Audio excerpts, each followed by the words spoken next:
सबसे आगे है, इमरान खान के मुकाबले का कोई लीडर नहीं। 60% लोग पाकिस्तानी जो हैं वो ये इमरान खान साहब को बतौर लीडर कबूल करते हैं। उनको 60% पाकिस्तानियों की हमायत हासिल है। यहाँ पर जो आखिर में एक अहम तरीन खबर हम आपके साथ डिस्कस करते हैं। एक दावा किया जा रहा है एक इसराइली मंसूबे का, एरिक मार्गोलस की जानिब से। एरिक मार्गोलस जो हैं, आपको बताते चलें, एक अमरीकी सहाफ़ी हैं और मुमताज़ अखबार नवीस हैं। और इनका जो कह लीजिए कि एक नहायत काबिल, एक नहायत ज़हीन आदमी, एक ट्रुथफुल आदमी, उन्होंने ये खबर दी कि जो 2013-14 में इसराइल जो है वो पाकिस्तान की एटमी तनसीबात पर हमला करने वाला था। एटमी तनसीबात पर हमला बंद करने की मनसूबाबंदी हो चुकी थी इसराइल की जानिब से, ऐसा कहना है एरिक मार्गोलस का। एरिक मार्गोलस जो हैं वो नहायत एक कह लीजिए नहायत ज़हीन आदमी है, नहायत काबिल आदमी है। दुनिया भर में शायद ही कोई सहाफ़ती एजाज़ ऐसा हो जो इनको ना मिला हो, और इनके कॉलम्स को तमाम मुल्कों में इनके कॉलम छपते हैं, इनके कॉलम को सराहा जाता है। इनके कॉलम जो है, इनके कॉलम्स को, इनकी शख्सियत को गैर तासुब करार दिया जाता है।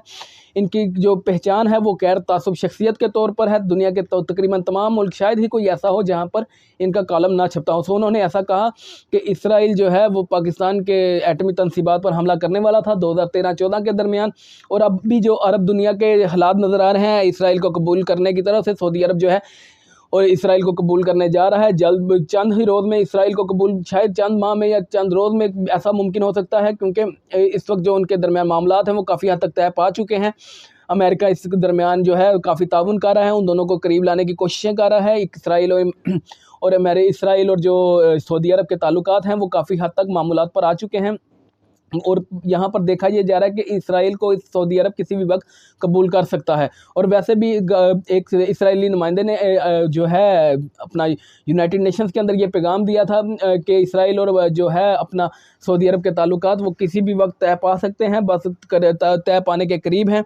सो यहाँ पर उन्होंने एरिक मार्गोलस ने यह खबर दी कि इसराइल पाकिस्तानी तनसीबात पर हमला करना चाह रहा है। वैसे भी पाकिस्तान पर इस वक्त शदीद दबाव है कि वो इसराइल को कबूल करे। ये दबाव 2019 इमरान खान की गवर्नमेंट से ये दबाव उन पर डाला गया था, शदीद दबाव इमरान खान की गवर्नमेंट में डाला गया। और कुछ तो नाक़दीन ये क्लेम करते हैं कि इसराइल का ये दबाव ही था जिसकी वजह से इमरान खान गवर्नमेंट को हटाया गया। तो इससे पहले भी इसराइल जो है पाकिस्तान पर दो बार हमला करने की अटैम्प्ट जो है कोशिश कर चुका है, 2 अटैम्प्ट कर चुका है। एक दोनों दफ़ा वो जनरल ज़िया के दौर में थी, लेकिन वो उसमें कामयाब नहीं हो सका। लेकिन अब जो खबर आ रही है वो एरिक मार्गोलस की तरफ से थी। यहाँ पर आखिर में ये पैगाम देता चलूँ कि जिन दोस्तों ने अभी तक हमारा चैनल सब्सक्राइब नहीं किया वो अगर चाहें तो चैनल को सब्सक्राइब कर सकते हैं। और जो दोस्त अगर हमें अपनी कीमती राय से आगाह करना चाहें तो वो कमेंट सेक्शन में हमें अपनी कीमती राय से आगाह कर सकते हैं। आप सबका बहुत शुक्रिया। पाकिस्तान जिंदाबाद।